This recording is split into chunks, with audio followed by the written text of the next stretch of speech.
auditorio. Estamos en un programa más de lenguaje y realismo mágico, pero no es un programa más. Es un programa especial, para mí de gran significado, porque aceptó nuestra invitación el doctor Sarely Martínez Mendoza, quien independientemente de ser un académico que compartimos tareas hoy en día en la institución, en la Universidad Autónoma de Chiapas, me une a él, pues aparte de mi admiración y mi amistad, por supuesto, el conocimiento de su trayectoria importante en materia de investigación histórica sobre el periodismo. Sarely, muy buenas tardes. Hago esta breve introducción a reserva de que estoy cometiendo realmente un acto de atrevimiento, es decirte, si hay alguien que forme a los comunicólogos o los periodistas en materia de entrevista, pues lo tengo aquí enfrente de mí, y es una suerte de osadía el quererte entrevistar desde mi perspectiva de un amateur de la comunicación. Marco, buenas tardes. En primer lugar, pues agradecerte por toda esta trayectoria que tenemos de amistad, de admiración hacia tu trabajo, a todo lo que has hecho y lo que has contribuido, sobre todo esa parte de la amistad, ¿no? En eso creo que siempre aprendemos de ti y yo te admiro particularmente por ese sentido de desprendimiento y generosidad que siempre tienes. No, en cuanto a la entrevista, no es así. Yo hago un libro, un manual para alumnos, entonces de ninguna manera me siento buen entrevistador. Lo que yo hice fue solo un manual para los alumnos que están iniciando, darles ciertos tips, y no soy un entrevistador que se destaque, más bien contribuyo en esta parte de la formación educativa, pedagógica, académica, nada más. No, bueno, porque debo de comentarles que en varias ocasiones el doctor Sarely enviaba a sus alumnos al terreno de lo práctico desde la entrevista, y cuando salió uno de tantos productos literarios, o vamos a decir libros que el doctor ha elaborado, pues por esa razón yo hacía el comentario. Pero estamos en una entrevista que tiene el rasgo del atrevimiento, pues. Entonces, el tema, como lo platicábamos hace un momento, es lenguaje y realismo mágico en Chiapas. Pero antes de entrar a eso, quisiera que nuestro auditorio, yo sé que mucha gente te conoce por tu actividad académica, por tu condición, eres tú originario de un pueblo históricamente reconocido, ¿no? Sos surimbo, ¿no? Sos de Suchiapa, ¿no? Ahí naciste, sos de ahí, ¿no? No, me siento de Suchiapa. Sí. Entonces, Suchiapa es mío, ¿no? De alguna me apropié de Suchiapa porque en realidad nací en Chiapa de Corzo, vecino con otro gran amigo, José Juan Balcázar.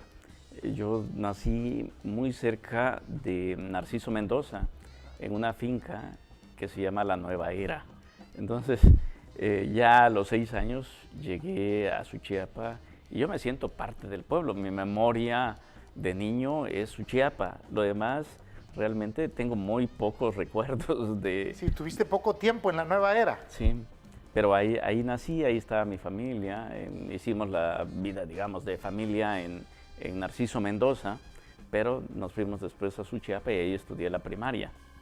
Bien, entonces, ¿no tuviste formación preescolar en el rancho o entraste directamente a la primaria desde... en aquel entonces así era, ¿no? Sí, en ese momento no había kinder, ¿no? El descubrimiento fue después, al paso de los años, que ya había un kinder, cuando llegamos a Suchiapa.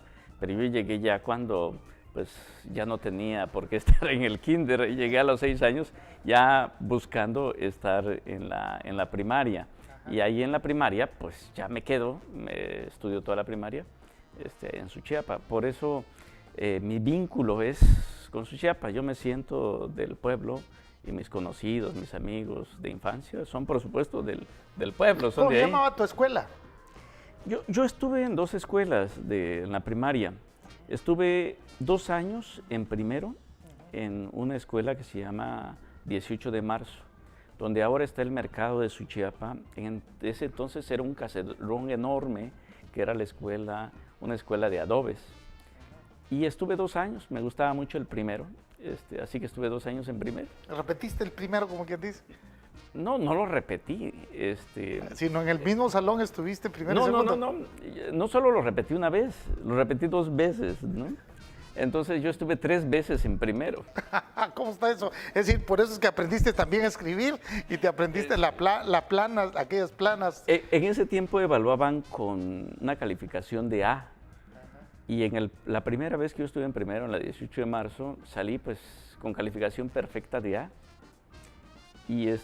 Pero mi papá me hizo un examen, ¿no? Ya en la casa al terminar, bueno, tienes A, pero a ver si ya aprendiste a leer. Y cuando me pone que yo lea unas palabras de una bolsa de galletas, cuétara, me acuerdo, porque alguien me dijo que era cuétara, pues no sabía descifrarlo. Y dice, vas a repetir otra vez primero. Me metieron a primero y pues 2 veces. Entonces dice mamá, ya al final del segundo año me vuelven a preguntar otras palabras y tampoco lo supe descifrar, ¿no? Tampoco lo supe leer. Entonces dice mamá, el problema no eres tú, el problema es la escuela. Te vamos a sacar de esa escuela y te vamos a meter en la Miguel Hidalgo. Otra vez a primero. En realidad no era problema ni del maestro ni de la escuela, el problema era yo, ¿no? Entonces entro otra vez a primero en la escuela Miguel Hidalgo. Y ahí estuve primero y segundo en la escuela Miguel Hidalgo. Pero con este atraso que tuve de tantos años intentando aprender a leer, pues me gustó mucho leer. Y de repente llegó una maestra cuando estaba en segundo y me dice, oye, pero lees los libros que ya van en tercero, cuarto, quinto. Y era una maestra nueva, hija del director, y me lleva a competir, una especie de competencia con los demás niños de otros grados. Entonces me lleva como ejemplo, él sí se acuerda de esto. Y también salía bien en matemáticas. Entonces ella hace una gestión, como yo salía bien en todo, con los demás, dice que se vaya a quinto o a sexto, ¿no? Porque en ese tiempo...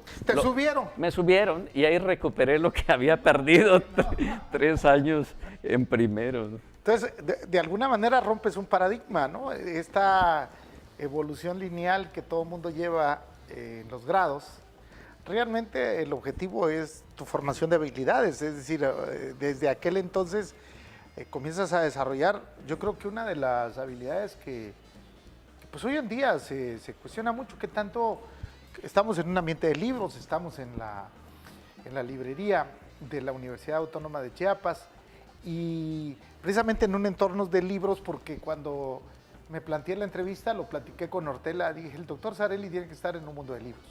Él es un hombre que lee, que cuando te distingue con algún presente, te busca y te selecciona un libro. Yo tengo muchos libros que tú me has dado, muy buenos, por cierto, y por supuesto, tú haces libros. Entonces, esta suerte de relación ¿tiene que ver con ese antecedente? Sí, pues estar 3 años en primero tratando de aprender a leer, pues me llevó después a escribir, ¿no? Yo creo que tiene que ver un poco con eso. Digo, con ese antecedente, no, que claro. ahorita dijeran el doctor Sarelli, que estás dentro del rango de los investigadores, tú tienes un nivel en CONACYT importante. Bueno, casi todos los investigadores participan en CONACYT, en el Sistema Nacional de Investigadores, y por supuesto tengo la fortuna de estar ahí ya por 15 años, ¿no? Entonces eso me ha permitido pues escribir algunos libros que además yo creo que los habría escrito por mero gusto, pero además si se tiene el estímulo del Sistema Nacional, pues hacerlo con el apoyo que está ahí. Claro, porque es una contribución que a la universidad le sirve. Hoy en día, digamos, es un rango que le sirve a la universidad que sus profesores estén haciendo investigación y sobre todo que estén produciendo y que la producción sea pertinente, que aquí es donde de alguna manera hoy vamos a conocer de manera tal vez no tan formal el tema de la pertinencia, porque es fundamental que un ser individual y el ser colectivo conozca de sí mismo y conozca de sus expresiones, de sus actividades, y creo que tu trabajo tiene esta suerte de impronta en cuanto que te has ocupado de la historia del periodismo de Chiapas. Pero antes de eso, yo no quiero saltarme la oportunidad de... ¿Cómo se llama tu papá? Ángel Martínez. Entonces, Nango. Nango. El apellido Nango es chiapaneco, ¿no? Es sin duda, este vínculo Chiapa, su Chiapa, ¿no? Sí, claro. Del mundo soque, por- del mundo de los Chiapas. Chiapas, por la parte de Nango es digamos, el prefijo de Nambi, Yiguan, Nanduca, Nanguyasmu, en fin, buena parte de esto. Entonces, su ser chiapaneco está, por supuesto, por allí. ¿Y tu madre? María Fulvia Mendoza González. Ok. ¿Cuántos hermanos tienes, Areli? Tengo 2 hermanos más. La mayor es Esperanza. El que sigue es Juan y yo soy el más pequeño. ¿Tu nombre de dónde viene? Bueno, mi nombre, como ocurre en México, surge generalmente por un error ortográfico, ¿no? Más que ortográfico, mecanográfico, no tanto así. Mi papá tenía varios gustos y uno de los gustos era escuchar tango. Y en ese tiempo el introductor del tango era el Che Sarelli. El Che Sarelli fue el primer conductor, de los conductores más conocidos de la televisión mexicana. Pero además le daba por cantar tangos. Por ahí sobreviven 2 o 3 canciones del Che Sarelli. ¿Y tienes tú música de él? ¿Sí las has buscado? No, no la tengo, no la he conseguido, pero sí la he escuchado, ¿no? Bueno, ahora en Spotify está. Entonces ahí lo tenemos. Bueno, ya dándonos ese dato, hay que decirlo que no es muy frecuente tu nombre. Yo no sé si después en su Chiapa lo hayan adoptado porque eso es No, ojalá que frecuente. Pero aparte de tu nombre, pero que se ve que es un hombre que investiga la historia porque sabe por qué se llama así. Sareli, ¿cuándo te defines por la profesión que tienes? ¿En qué momento de tu vida te inclinas a eso? ¿Por qué no fuiste matemático, por ejemplo, si te gustaba las matemáticas? Porque entiendo que el tema de la lectura te llevó al mundo de la literatura, Claro. pero ¿cómo te definirías ahorita? Comunicólogo, periodista, docente, todas las tienes, pero ¿cuál consideras tú que sería tu profesión por excelencia? Bueno, a mí me gusta mucho ser docente. En eso me identifico bastante, pero también tengo la necesidad de escribir. Digamos, ante todo me defino como alguien que aspira a ser periodista. O sea, entonces tengo esa costumbre, tengo la vocación de escribir, me gusta mucho escribir. Procuro que no pase un día sin publicar una nota. Entonces, una nota me refiero a lo que hago. Entonces, yo no lo concibo como un trabajo de escritor, no me considero un escritor. Los escritores son, pues, gente con mucha vocación, con mucha calidad. En mi caso es más bien, pues, ser como un obrero en el periodismo, ¿no? En la secundaria, ¿qué onda? ¿Ahí qué pasa? En la secundaria descubro más el mundo de la lectura, no tanto de la escritura, ¿no? Entonces, tenía a un maestro, Arévalo Martínez, me acuerdo, y nos hablaba del Quijote. Por vez primera leo el Quijote de corrido, ¿no? Con todas las páginas que tiene, y descubro ese mundo maravilloso de la literatura, ese mundo maravilloso que se parece mucho al nuestro, y ese mundo maravilloso además de esparcimiento, de libertad, de una libertad creadora y además de alegría, porque cuando uno lee el Quijote uno disfruta las aventuras, se mete en un mundo que es muy cercano al nuestro, ¿no? Claro. Entonces ese fue como un disparador de mi gusto por la literatura. Entonces me lleva a leer, y posteriormente cuando ya ingreso a la preparatoria, pues con un grupo de amigos, ya entre ellos el caricaturista Alfaro. ¿Fue tu compañero, Enrique? Claro, hicimos un periódico en la preparatoria que se llamaba Tinta Joven.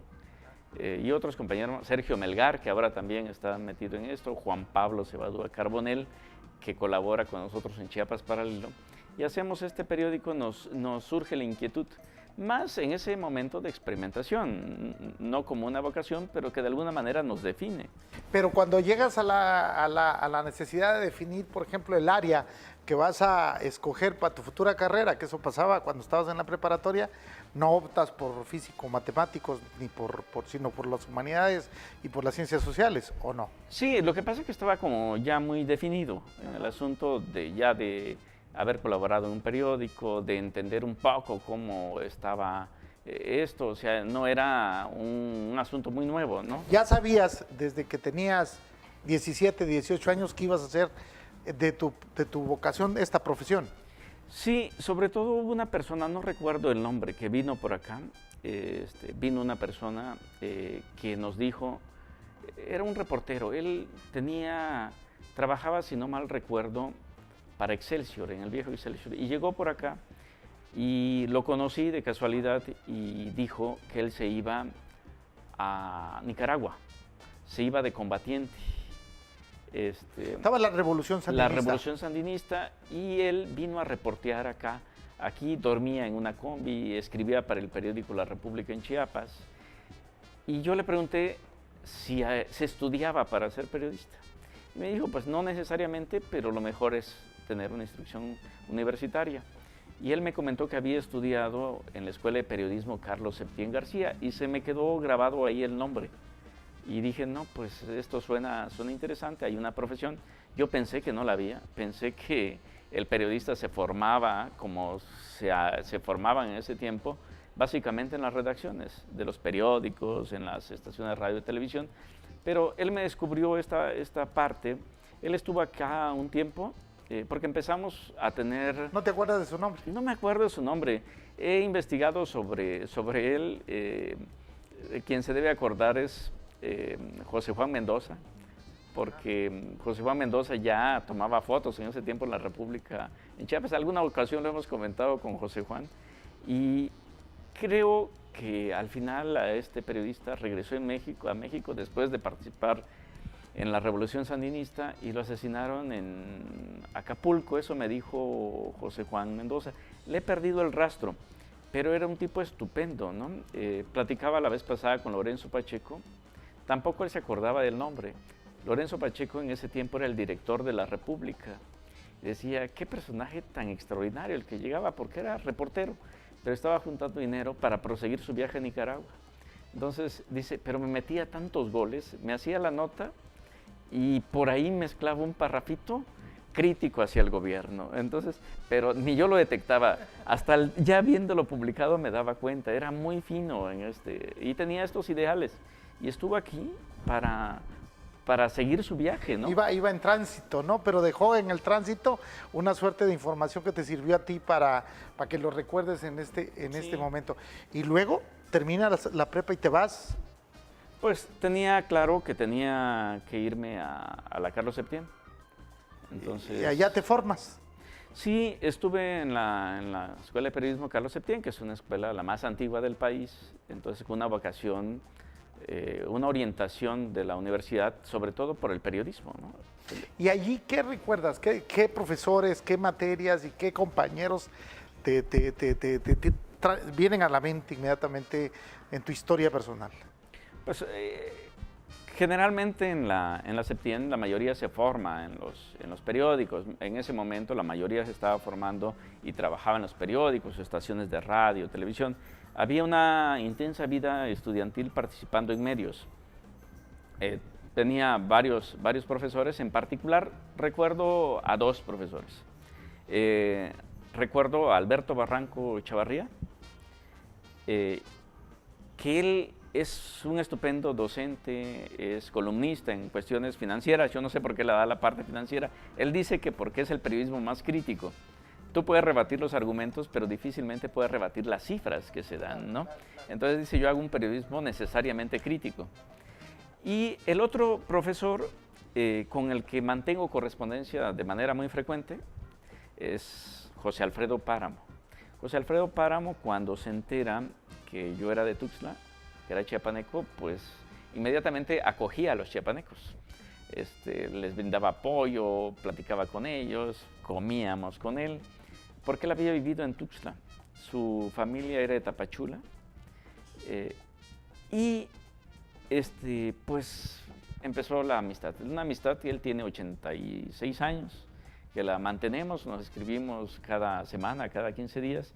Entonces, eso no lo puedo olvidar. O sea, esas partes. Había otros profesores, pero yo creo que con él una vocación, digamos, una amistad muy cercana desde entonces, desde hace 30 años a la fecha, ¿no? Y ahora con algo que estoy escribiendo con Santiago Serrano, un periodista de Suchiapa, y él me ha servido de informante, porque... ¿Lo conoció? Sí, Santiago Serrano vivía, se casó con la dueña de la imprenta La Sirena, doña Carmen Espinosa. La Sirenita que estaba aquí en la... Sí, en la primera sur y tercera poniente. Esa imprenta de abajo, ¿a poco tenía ahí el periódico? Ahí publicaron muchos periódicos en esa imprenta. Yo vivía arriba cuando estaba yo recién casado, en los departamentos. Entonces, ahí. Y enfrente ¿sí? vivía muy joven el profesor José Alfredo Páramo. Entonces, se iban al cine los dos, ¿no? El maestro José Alfredo, el maestro Páramo le decíamos, y Chanti Serrano, se iban al cine. Y en ese tiempo eran 2 películas que se aventaban. Iban 2 veces por semana, a veces viendo la misma película, entraban a las 4 de la tarde, ¿no? Y salían, pues, 4 horas después. En ese entonces ir al cine significaba ver la película, no necesariamente con este prurito que hay ahora de verla desde el principio, sino mirabas una parte de la película a la hora que entrabas y luego la volvían a repetir y bueno, te aventabas la película, la podías ver en 2 partes. Pero fíjense ustedes en la entrevista que estamos haciendo, creo que pues hay una vida muy rica, muy abundante. Nos ha hecho la descripción muy rápida, abreviada, ¿no? De una vida formada hacia acá. Sarely es experto en la historia del periodismo de Chiapas y no me vas a corregir porque creo que ese trabajo era un trabajo que estaba pendiente de hacer y que tú lo inicias por tu interés y también por tu actividad académica, entiendo, ¿no? Pero me comentabas algunas anécdotas en torno a este personaje. Santiago Serrano, yo ubicaba el poema de los Chamulas porque mi hermana lo declamó y porque tengo un libro que Arcadio Acevedo me obsequió dedicado por él. Pero me comentabas algo bien interesante, una anécdota pues para que nuestro público sepa relacionado con el presidente municipal. ¿Cómo está este tema? Bueno, Chanti es un super personaje, ¿no? Es un personaje con múltiples anécdotas y para empezar creo que debo recordar algunas cosas de Chanti. ¿Por qué me lleva a estas cuestiones? Te decía que llego a los 6 años a Suchiapa. Mi padre sí había nacido en Suchiapa. Entonces una vez yo recuerdo que caminando por una calle, por la calle donde yo vivía, me dice, en este lugar, aquí nació el poeta Santiago Serrano. Entonces dije, pues supongo para ubicarme en el nuevo lugar donde yo estaba viviendo. Entonces se me hizo como un personaje muy importante. Y luego, cuando nosotros llegamos a vivir, esa calle se llamaba Poeta Santiago Serrano. Ahora, por cuestiones de la modernidad, pues se llama Segunda Poniente, ¿no? ¿Ya le quitaron el nombre? Sí, ya se perdió el nombre, ¿no? Ojalá doña Irma se entere que está eso, pues para que haga una reivindicación. Pues era el nombre. Claro, tenemos algunas cosas que no recuerdan. La secundaria del Estado se llamaba Poeta Santiago Serrano. Entonces, por lo menos eso Entonces, Suchiapa tiene su personaje con ese poeta, dijéramos. Claro. Si cada pueblo tiene su poeta, ahí tienen... Es el personaje más importante, un personaje que hace cosas que en su momento son innovadoras, ¿no? Que es muy importante porque es innovador en el sentido, por ejemplo, sus padres eran campesinos. En ese tiempo estaba la escuela, acá había una escuela industrial militar, y la escuela industrial militar llegaban los niños que no tenían posibilidades económicas para que sus padres los mandaran a estudiar, recibían una beca del gobierno de todo el estado y se formaron grandes escritores, políticos en esa escuela que llegaban de todo el estado. Y Chanti recibe la beca para estudiar ahí. Y ahí estudia y ahí empieza a escribir, a leer, el gusto por la lectura. Por eso no es raro que haya tenido varios escritores que surgieron y estudiaron en ese lugar. Y después recibe otra beca. Se va a México, le da una beca a don Flavio Guillén, Sin embargo, en ese momento el gobierno chiapaneco solo podía dar becas para estudiar agricultura.